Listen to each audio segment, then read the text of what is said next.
My name is Kendra Taylor, and I will be reading the role of young woman from Pulp Fiction. Hello, my name is Sina Siasi, and I will be reading the part of young man from Pulp Fiction. Hello, my name is Stephen Reams, and I'll be reading the lines of the waiter from Pulp Fiction.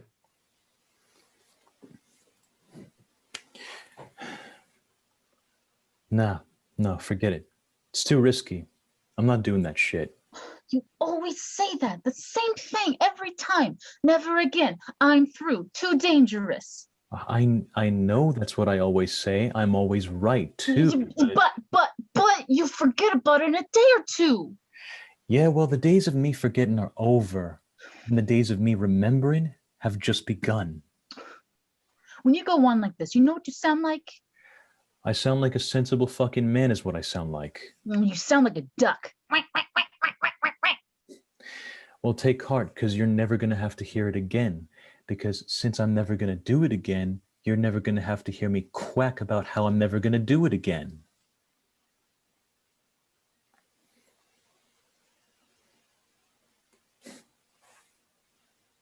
After tonight. What happened? Hello? Oh, I guess bandwidth went weird. Did it freeze? Yeah. Something happened. Should we restart? Yes, please. Okay. In 5, 4, 3, 2, action. No, forget it. It's too risky. I'm through doing that shit. You always say that. It's the same thing every time. Never again. I'm through. Too dangerous. I know that's what I always say. I'm always right, too, but... I gotta cut. It's my bad. I need to remove... There we go. Let's take it from the top again. Don't need to slate from the top of the dialogue, please. And action. No, forget it. It's too risky. I'm through doing that shit. You always say that. The same thing every time. Never again. I'm through. It's too dangerous. I know that's what I always say. I'm always right, too, but... No, but you'll forget about it in a day or two. Yeah, well, the days of me forgetting are over, and the days of me remembering have just begun. When you go on like this, you want to know what you sound like? I sound like a sensible fucking man is what I sound like. You sound like a duck.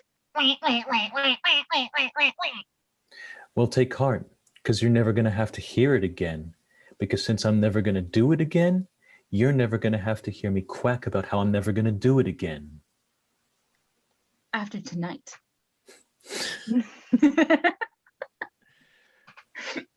Yeah, correct. I got all tonight to quack. Can I get anybody any more coffee? Oh, yes, thank you. I'm doing fine.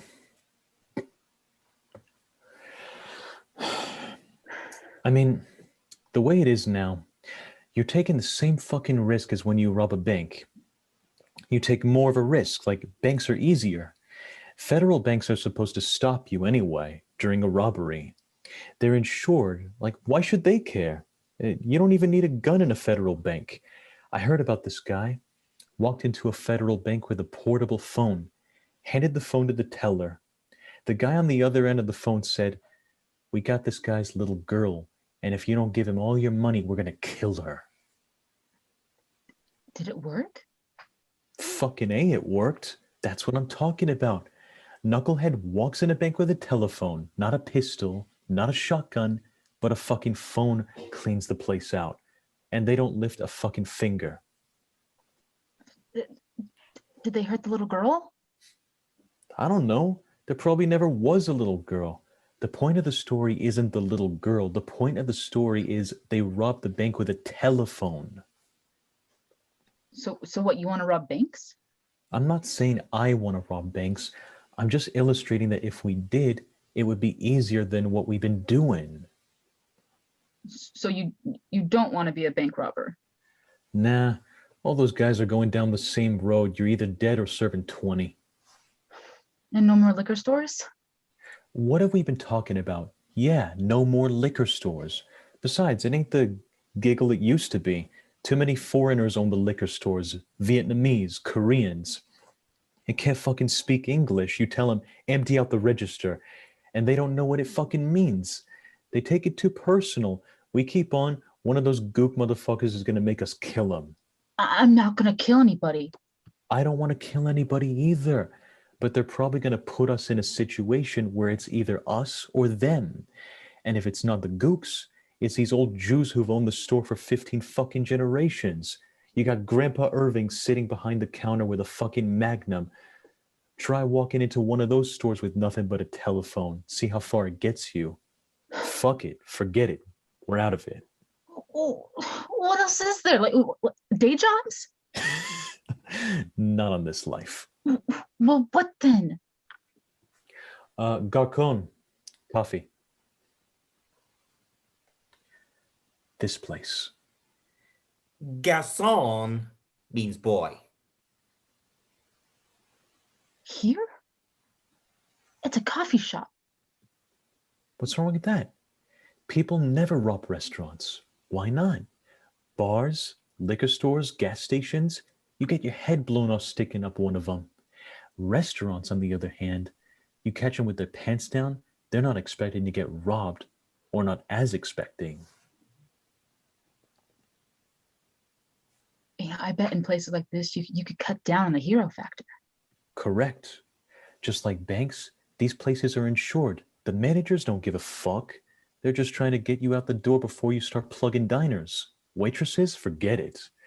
They ain't taking a bullet for the register. Busboys, some wetback getting paid $1.50 an hour, gonna really give a fuck you're stealing from the owner? Customers are sitting there with their food in their mouths. They don't know what's going on. One minute they're having a Denver omelet, next minute someone's sticking a gun in their face. See, I got the idea last liquor store we stuck up. Remember all those customers kept coming in? Yeah? There, you got the idea to take everybody's wallet. Uh-huh. That was a good idea. Thanks. We made more from the wallets than we did the register. Yeah, we did. A lot of people go to restaurants. A lot of wallets. Pretty smart, huh? It's pretty smart. Okay. I'm ready. Let's go right here, right now. Remember, same as before, your crowd control, I handle the employees. Got it. I love you, Pumpkin.